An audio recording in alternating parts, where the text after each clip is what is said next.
When Mass Effect 3 was released in the spring of 2012, its reception was generally positive, with critics praising the game's storyline, characters, and overall gameplay mechanics. It was deemed to be an outstanding success and did an incredible job of revolutionizing the idea of what an overarching RPG series could entail. For the first time in any real depth, players had the opportunity to make decisions that not only affected the player character's personality, but would have a far-reaching impact across not just one, but an entire trilogy of games.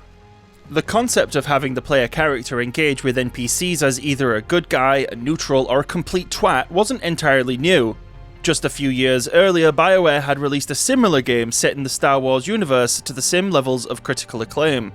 Mass Effect, on the other hand, really stood out where KOTOR didn't, in the way your decisions could ripple across many avenues as the game progressed. But in KOTOR, if you perform some cruel actions, you would simply become more attuned to the dark side, making companions who aligned similarly approve of you, whereas those who didn't would oddly still stick around, but let it be known that they don't like you anymore. We got what we came for. There is no need to indulge your appetite for violence. Mass Effect, on the other hand, could see you really damaging your companion's relationship with you at every step of the game, to the point where a possible love interest could even end up dying in your arms, telling you that they hope you go to hell. That's pretty fucking savage if you ask me. It was an incredible feature to see unravel across an entire trilogy, not knowing if either your lack of respect for groups of people or your overzealous trusting nature could result in the unwitting death of one of your squad mates or the death of an entire species. For me, this would create some of the most intense sequences I've ever seen, period, not just in a video game. This incredible attention to detail, however, slowly ended up resulting in a significant point of controversy among fans, specifically in regards to its ending, with many feeling that Mass Effect 3 did not properly conclude the series. Now, in regards to the ending, you basically boil down to two different camps if you're an obsessive Bioware fan like yours truly. The first camp trend toward a feeling of disappointment, seeing it as though the trilogy raised expectations so high that each player deserved a more unique personalized ending to be satisfied, indicating that with little variation to the trilogy's outcome, it has them feeling as though their decisions never truly mattered. Camp 2, on the other hand, often conclude that the ending itself was never meant to be personalized to begin with. The Mass Effect trilogy starts and ends with the threat of the Reapers. That is unchanging. What the player does get to decide is what kind of person Commander Shepard is and what lengths they are willing to go to in order to achieve the goal of bringing the Reaper threat to an end. To summarise, this camp generally feel that our decisions weren't necessarily about the ending anyway, it was always about the journey.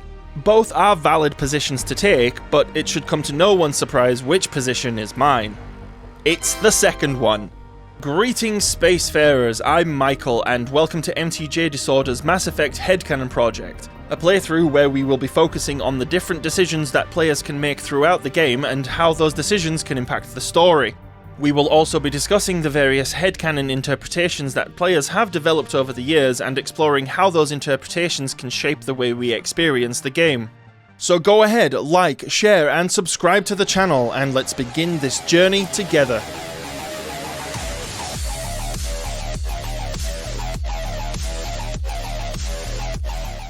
So what is the Mass Effect Headcanon project? Before I expand upon the concept for this series, let me tell you a little story. The Mass Effect trilogy is a series I have a somewhat rocky past with. I was more of a PC gamer when the first game was released, and as such, my Xbox 360 rarely got touched, except to play Halo 3 multiplayer.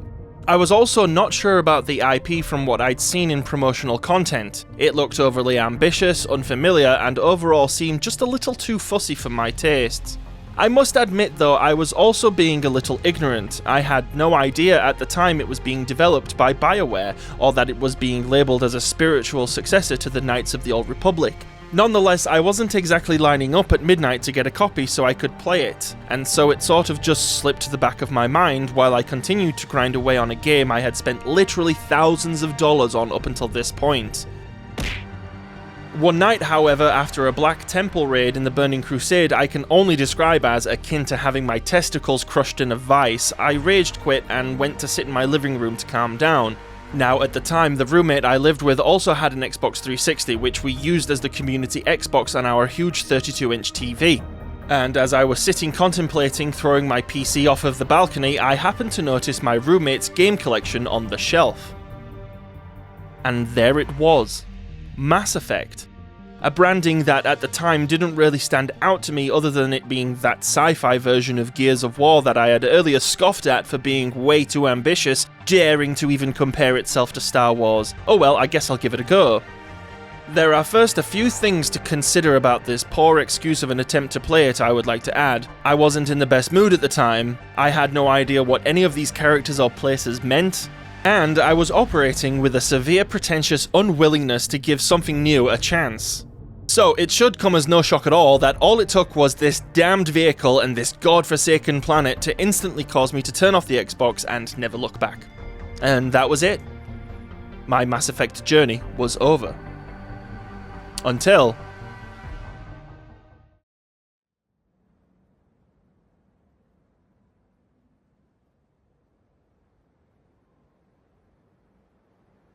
It is now 2012. I'm no longer playing World of Warcraft or Halo 3 for that matter. In fact, I had kind of disappeared from the gaming scene altogether and was mostly working on music with my band at the time. Boulder Fist! God damn it, WoW always somehow finds a way of squeaking its way back into my life.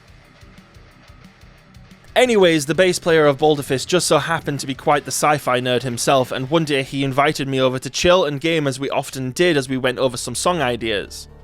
When I arrived, he was playing this game, an incredibly photorealistic game with a beautiful colour palette and what looked like some intense, enjoyable cover shooter game mechanics. I asked him what it was. His response? Mass Effect 3. I was confused. As far as I was aware, living under my video game rock, there had only been 2 Mass Effect games released at this time. I expressed my confusion. He told me it had just been released and was absolutely astounded that I had never played the previous 2. I then spent the next half hour watching him play, absolutely enthralled by what I was seeing. It was clearly a huge improvement on what I remember from my brief experience of the first game, and I could not stop questioning him about it. He eventually had to stop and told me it was imperative I go give the first game another chance, especially before I ran the risk of spoiling anything.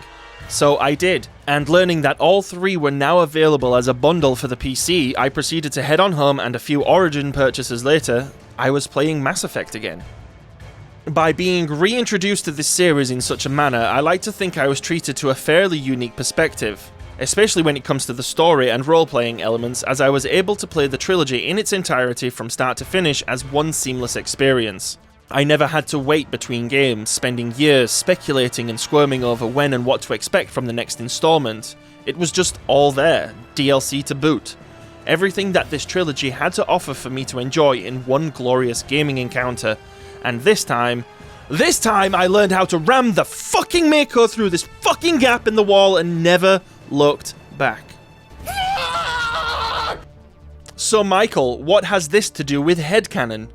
Well, I'm glad you asked, because a lot. And I would love to get started on this playthrough as soon as possible, but now that story time is over, I would first like to give you all the rundown of just what this series is and what I'd like to achieve for you, the viewers. For all intents and purposes, the majority of this series will work like a typical Let's Play, but rather than blind first-time reactions, I will be documenting all the events of the games in retrospective. This will include breakdowns of specific encounters, my occasional personal views and critique of the game itself, Easter eggs, bugs and glitches, but most importantly, a detailed explanation of my own personal headcanon and why I perceive this particular Commander Shepard to be the most compelling and interesting Commander Shepard we can create. That last point is important, because I only developed this headcanon because of how immersive and expansive this trilogy really is. As a quick caveat, this isn't what I consider to be the best complete playthrough, not by any means, it's just what I think is ultimately the best story that can be told with the content that there is to be discovered, and there's a lot. To get to this point, I have had to play the trilogy so many times with so many varying outcomes that even to this day I am still discovering something new with every playthrough. It's a monument to the absolute masterpiece that is Mass Effect, and I hope that I manage to encapsulate those who also love the series as I do, so as to stimulate discussion on a video game that even years later still has people talking. So, without further ado, let's get right into it.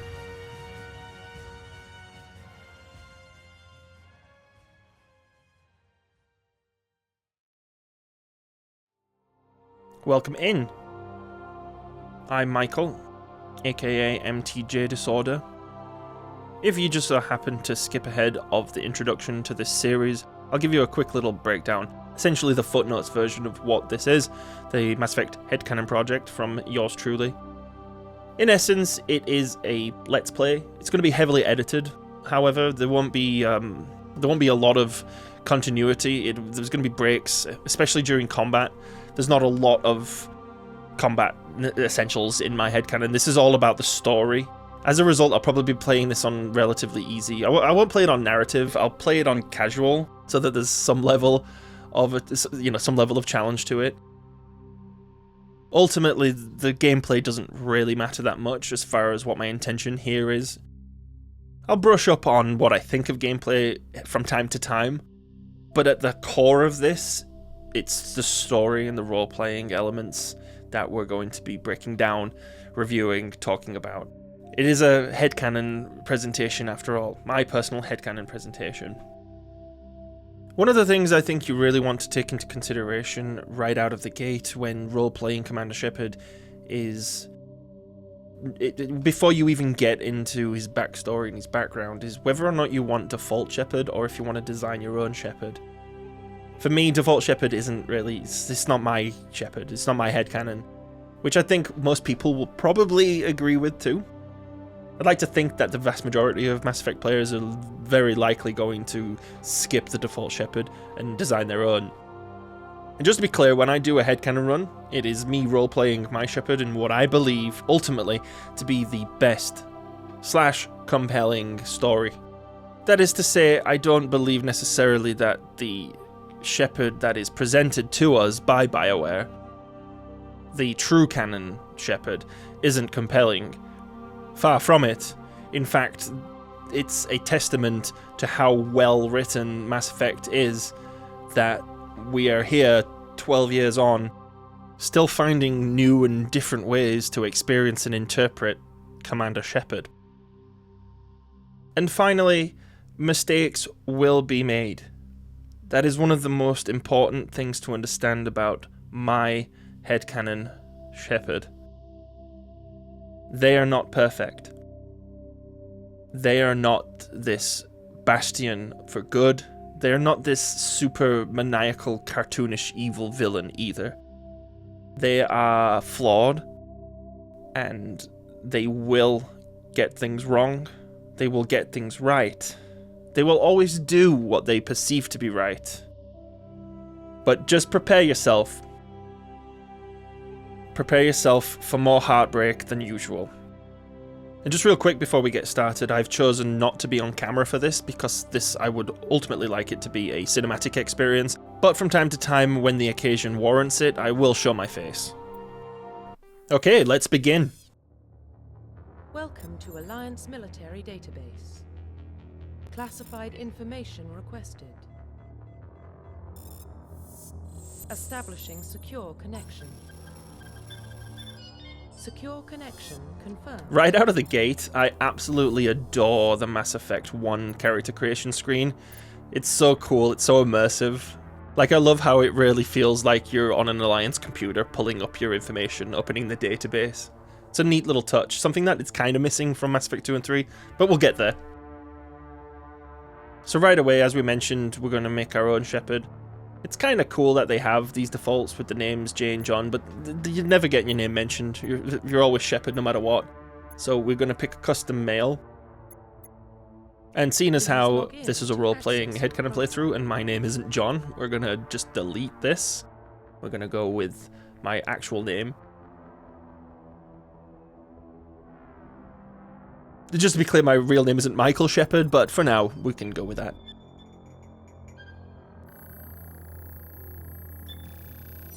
See, this is so cool. What a fun and unique presentation for character creation. And here we have the first major decision to be made. I like that these choices are basically morally neutral. Whether you're spacer, colonist, or earthborn, it doesn't really have any actual gauge on your morality. It just sort of retroactively allows you to decide how your backstory affects the Shepard that you become. So for instance, if you are Earthborn, yes, you are from Earth, but you don't know who your family are. You're an orphan. You grew up on the streets, and it has a nice sort of like ripple effect of how you can look at your character. For instance, if you decide to become really renegade, then it's, well, you were born on the streets and the streets sculpted who you are. They turned you into a rough renegade character. But on the flip side, you've got the almost Harry Potter, Child Under the Staircase, Luke Skywalker kind of backstory, where you become a better person, a paragon, despite your upbringing. Colonist is also kind of the same thing. It's one of these situations where you either become the product of your adversity or you fight through it. The only real difference is you weren't born on Earth and you got to know your family growing up. Spacer has no tragedy attached to it. You got to know who your family was. You grew up with your parents. You grew up as a military child, mind you, but that also kind of fits the character better, in my opinion. It stands to reason that this Shepard is a career military guy. They come from a military family. I also have two separate interpretations as to where Shepard's father is in this timeline. So you can either have him be an absentee father, or he could have died in battle. I prefer the former, because I have this little conspiracy theory idea that Shepard's father is actually Admiral Hackett. And Admiral Hackett knows this, but Shepard doesn't. It's just a silly little theory of mine. But in essence, I choose to go with Spacer because it's the least tragic backstory, and one which I believe would realistically result in a galaxy-saving hero. Confirm psychological profile. When it comes to picking the psychological profile, I always go with Sole Survivor because it's the one neutral of the three, and I feel like when you pick either War Hero or Ruthless, you're immediately basically declaring that you're a paragon or you're a renegade. Like Ruthless is clearly a renegade Shepard, War Hero is a paragon Shepard. So the character comes from this background of already being one or the other. I like Sole Survivor because just reading this whole paragraph here already right away makes me feel like this is more of a character rather than a cartoon. For instance, here with War Hero, early in your military career you found yourself facing overwhelming enemy force. You risked your own life to save your fellow soldiers and defeat the enemy despite the impossible odds. Your bravery and heroism have earned you medals and recognition from the Alliance fleet. You're already Mr. Perfect. Whereas with Sole Survivor, this one paints the picture of a flawed, a deeper character. A character who, even though they succeed and get the job done, still is capable of failure. Contrast that with Ruthless. Just look at this last sentence. When failure is not an option, the military always goes to you first. This is a Shepard that is built on not being able to fail, doing what it takes, and if that means some casualties along the way, then so be it. Clearly renegade. This leaves Sole Survivor as the only profile that gives us a grayer character. This allows me to more effectively roleplay Commander Shepard, because as in real life, I am not perfect. I make good decisions and I make bad decisions. I make choices that at the time seem to be the correct course of action, but it actually ends up being the worst course of action. I am flawed, and I like my Commander Shepard to be flawed. Confirm military specialization. This is a pretty easy choice for me. Vanguard is my go-to. In this playthrough, any class is interchangeable. You don't have to be Vanguard, it's just personal preference. For what it's worth, Commander Shepard, by canon, is a biotic. So for all the soldiers and engineers out there, it's okay, you just didn't listen in biotic class. As for picking your bonus talent, this is entirely dependent on your playstyle. I like a mix of biotics and gunplay, seeing as our Vanguard in the first game is mostly biotic. I will choose sniper rifles. And finally, let's make a face. I'm going to try my best to make him look like me. I usually fail at this, but for the most part, if he's got a round face and he's blonde with blue eyes and pale skin, we're pretty much as close as we're going to get. It's kind of interesting to me that a character creator from 2007 is actually better than its counterpart that was released 10 years later in Mass Effect Andromeda. And I actually don't mind that game, but the character creation is just awful. This one isn't perfect by any means, but by contrast it is 10,000 times better. I actually like that you get all of these presets that you can work with, but then essentially completely change the preset.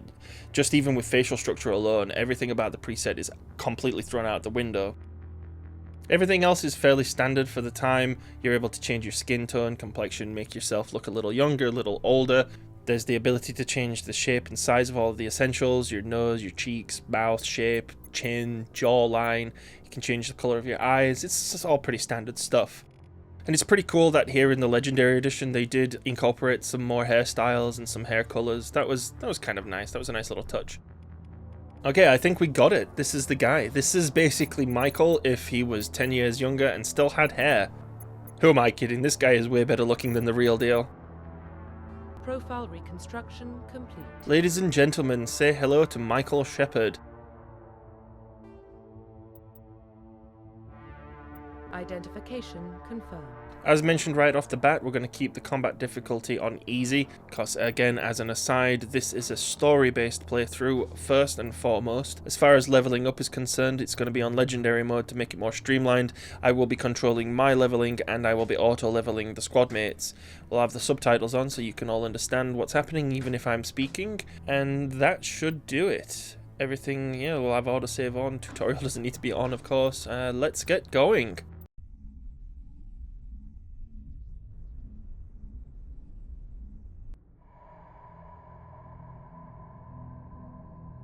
Well, what about Shepard? He's a spacer, lived aboard starships most of his life. Military service runs in the family. Both his parents were in the Navy. He saw his whole unit die on a cruise. He could have some serious emotional scars. Every soldier has scars. Shepard's a survivor.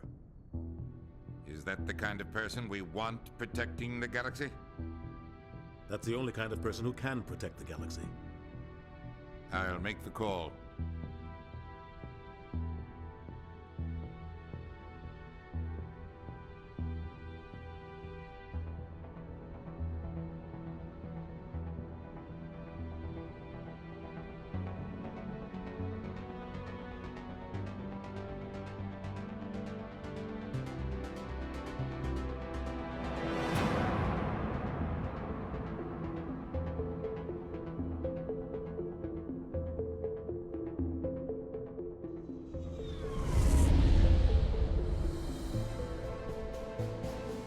The Arcturus Prime relays in range.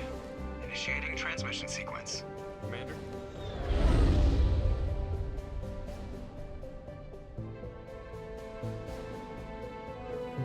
We are connected. Calculating transit mass and destination. The relay is hot, acquiring approach vector. All stations secure for transit.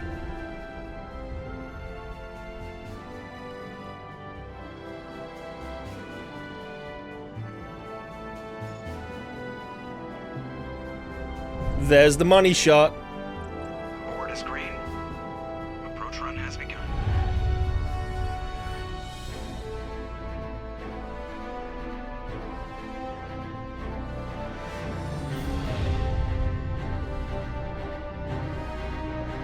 Hitting the relay in 3, 2, 1.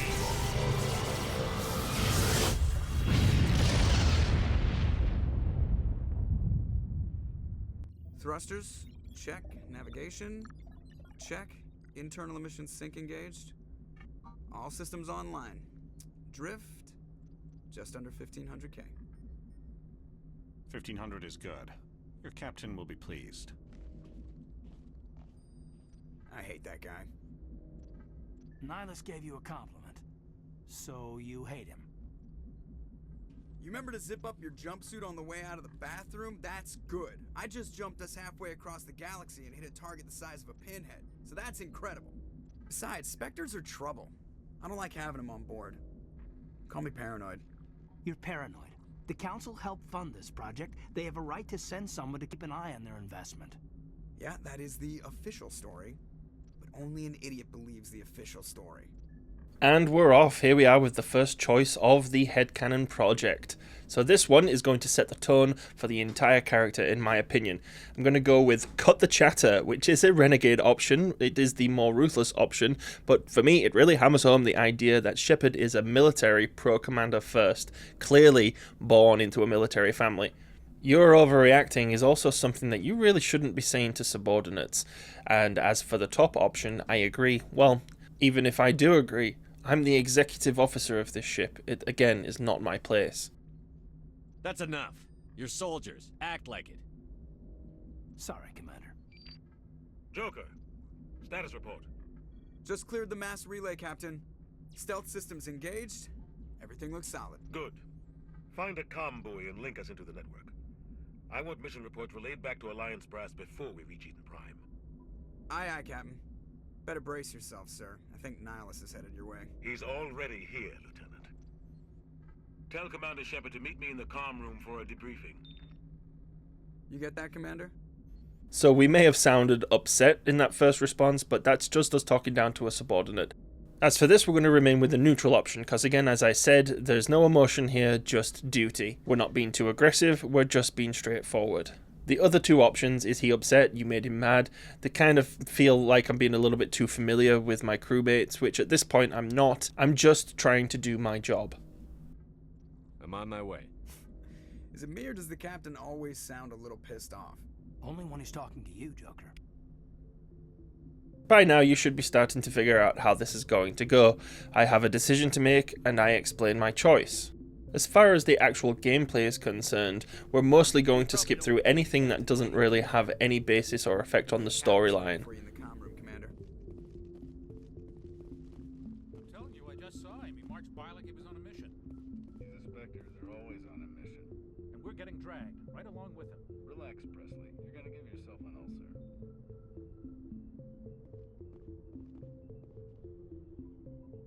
Congratulations, Commander. Looks like we had a smooth run. You heading down to see the captain? Sounds like you don't trust our Turian guest. Sorry, Commander. Just having a chat with Adams down at engineering. I didn't mean to cause any trouble. But you have to admit, something's odd about this mission. The whole crew feels it. You think the Alliance brass is holding out on us? If all we're supposed to do is test out the stealth system, why is Captain Anderson in charge? And then there's Nihilus. Spectres are elite operatives, top covert agents. Why send a Spectre, a Turian Spectre, on a shakedown run? It doesn't add up. What do you know about the stealth systems? I just know it masks our location from scans and sensors, cutting-edge technology. The Normandy's the only ship with this prototype drive. But why are we fully staffed? A skeleton crew would be cheaper, less chance of security leaks too. Plus there's Nihilus. It's pretty obvious this shakedown run is just a cover. So you may have noticed I've been picking some dialogue options without explanation. This is what I'll be doing if the choice is just to expand the dialogue options. As for his response right here, no matter how prejudiced Shepard might be, he does not stand for this type of banter among his crew, especially when this mission is designed and intended to be an exercise in cooperation. Realistically, I should just be laying down the law and telling him to do his job, but Presley is an officer. I just need to make sure he understands the situation and that talking this way, especially when we have a Turian on board, is unacceptable. Likewise, it's not his place to be speculating about these kinds of things when we're on mission. A full crew makes sense. We need the extra hands in case anything goes wrong. And the Spectre is just here as an observer. Well, maybe you're right, Commander, but I just can't shake this feeling that we're out here on false pretenses.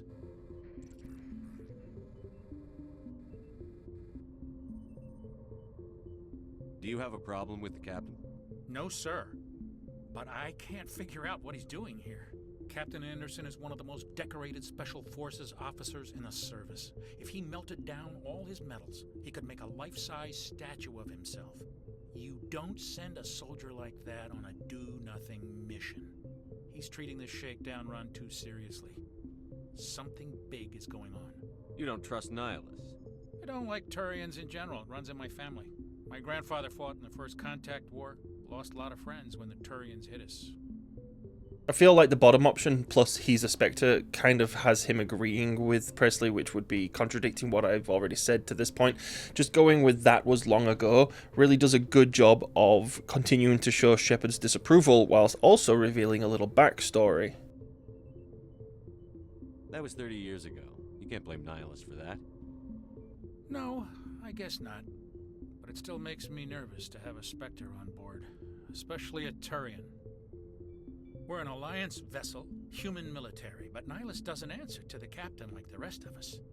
Spectres operate outside the normal chain of command, and they don't come along just to observe shakedown runs. Nihilus looks like he's expecting some heavy action. I don't like it. And see, now that we've established that Shepard runs a tight ship and also does not appreciate prejudice from his subordinates, now we can tell him to just do his job. I hope that I'm conveying that I like my Shepard to be a pragmatic and textbook leader. Info's on a need-to-know basis, Presley. Just follow the orders you're given. Understood, Commander. See? Respect. I grew up on Eden Prime, Doc. It's not the kind of place Spectres visit. There's something Nihilus isn't telling us about this mission. That's crazy. The captain's in charge here. He wouldn't take orders from a Spectre. Not his choice, Doc. Spectres don't answer to anyone. They can do whatever they want. Kill anyone who gets in their way. Oh, you watch too many spy vids, Jenkins.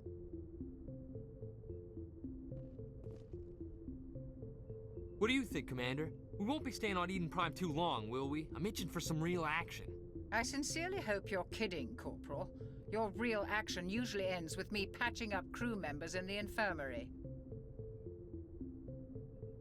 I'm going to stick with the neutral "the doctor's right" here, because showing support of an officer in front of a subordinate is, again, it's a pretty textbook military move. Shepard is still green, but a strong proponent of tight leadership. Only a fool goes looking for a fight, Corporal. Sorry, Commander, but this waiting's killing me. I've never been on a mission like this before, not one with a Spectre on board. Lead by example, be inspirational. You'll do fine. Just treat this like every other assignment you've had and everything will work out. Easy for you to say. You proved yourself on a cruise. Everybody knows what you can do. This is my big chance. I need to show the brass what I can do. It seems pretty harsh, but I'm going to go with don't play the hero. Mykul Shepard very much believes expertise and rationality stump ego. There's no place for glory hunting on the battlefield, and we definitely don't just want a bunch of Rambos. This mission isn't about personal glory, Corporal. We have a job to do. Don't do anything stupid to mess it up. Don't worry, sir. I'm not going to screw this up. What can you tell me about Nihilus? Turians are generally well respected by the other species. Their fleet has more patrols protecting Citadel space than any other. They don't always get on well with us, though. Some people find them too rigid. Others still blame them for the First Contact War. As for Nihilus, I haven't said more than 2 words to him. He usually only speaks to the captain. I hope we get a chance to see him in action. I heard Nihilus took down an entire enemy platoon all by himself. What do you know about the Spectres? Only what I've heard.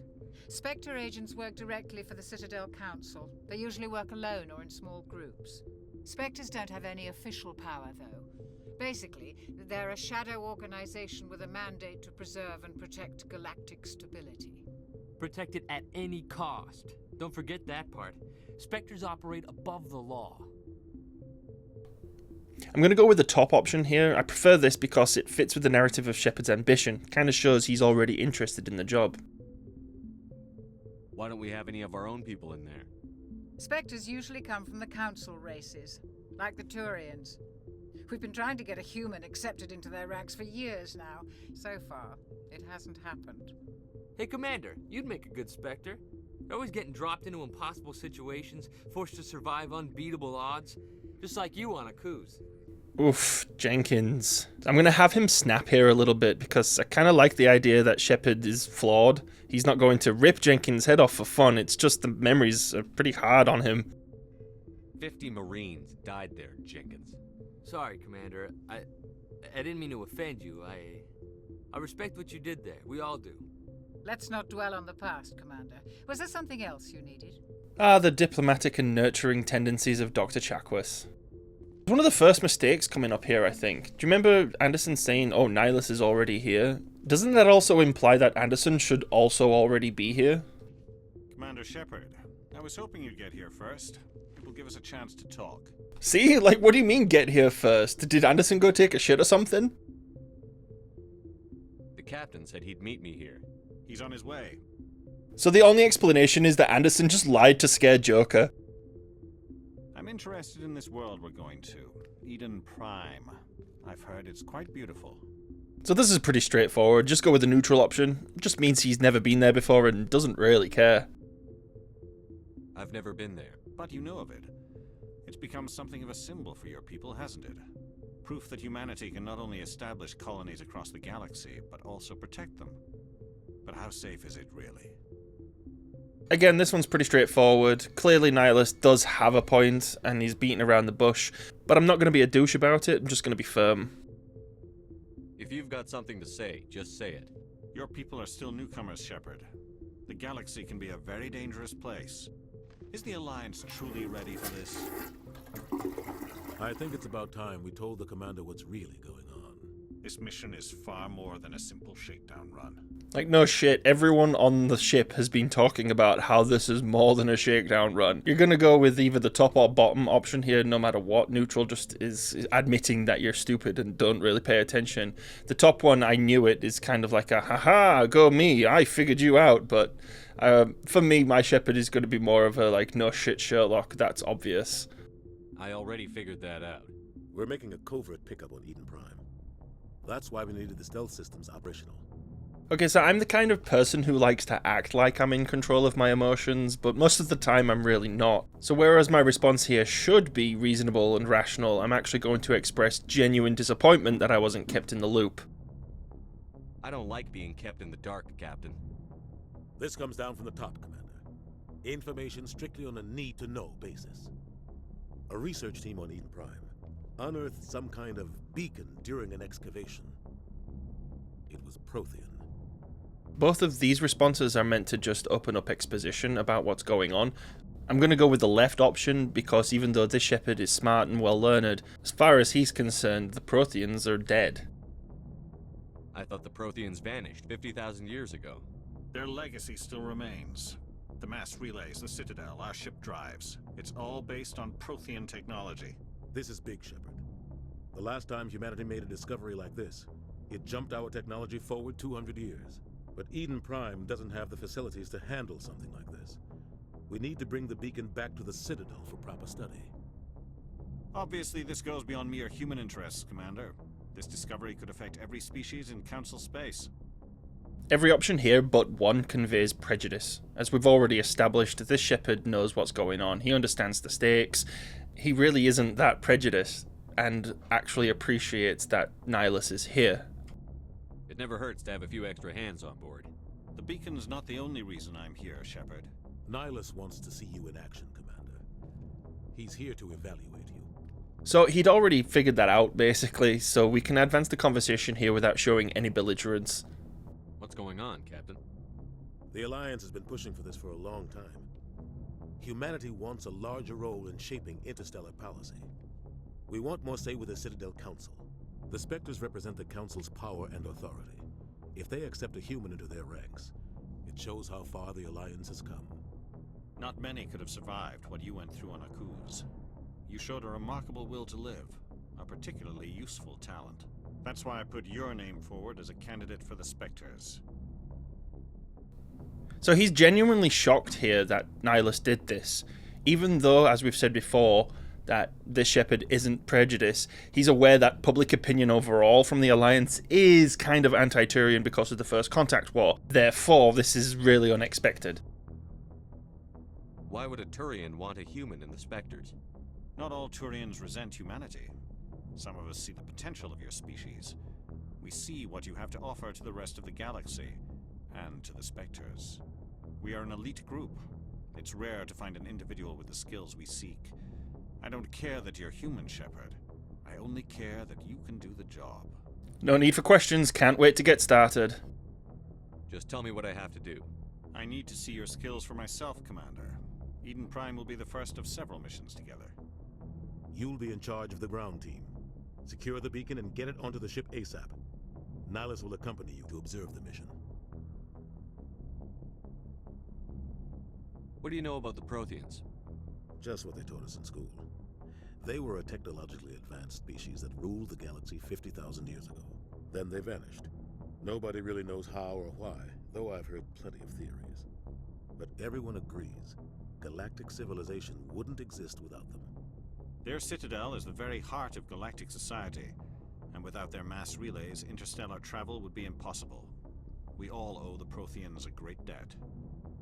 I'd like to know more about Eden Prime before we touch down. It's a peaceful farming world, but it represents something much bigger. Eden Prime is one of our oldest and most successful colonies. It proved we were ready to face the challenges of settling new worlds. to forge a place for humanity beyond Earth. It symbolizes humanity's growth and evolution as a spacefaring species. And after this, it will be known as the world where humans made a discovery of galactic importance. Why is this beacon so important? All advanced galactic civilization is based on Prothean technology, even yours. If we hadn't discovered those Prothean ruins buried on Mars, we'd still be stuck on Earth. That was just a small data cache. Who knows what we can learn from this beacon? What if it's a weapons archive? We can't let it fall into the wrong hands. This is just more exposition, but Shepard is actually curious. Like who?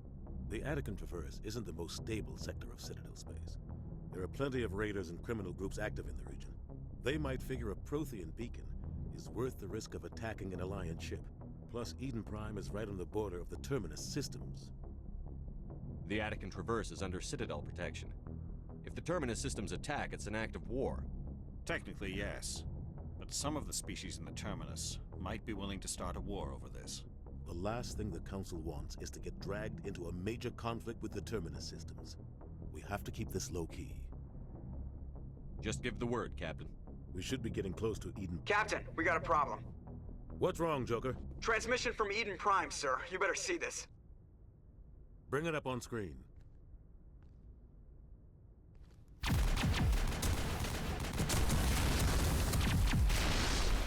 Get down!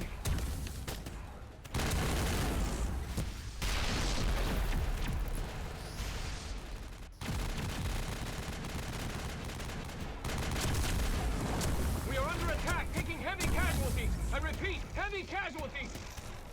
We can't get evac. They came out of nowhere. We need... What an absolute spine-chilling introduction to your main villain. Unclear image, the sheer look of terror on their faces. Oh yeah, spoiler alert. Everything cuts out after that. No comm traffic at all. Just goes dead. There's nothing. Reverse and hold at 38.5. I remember thinking the first time I watched this that was a hand. Status report. 17 minutes out, Captain. No other Alliance ships in the area. Take us in, Joker, fast and quiet. This mission just got a lot more complicated. A small strike team can move quickly, without drawing attention. It's our best chance to secure the beacon. Grab your gear and meet us in the cargo hold. Tell Alenko and Jenkins to suit up, Commander. You're going in.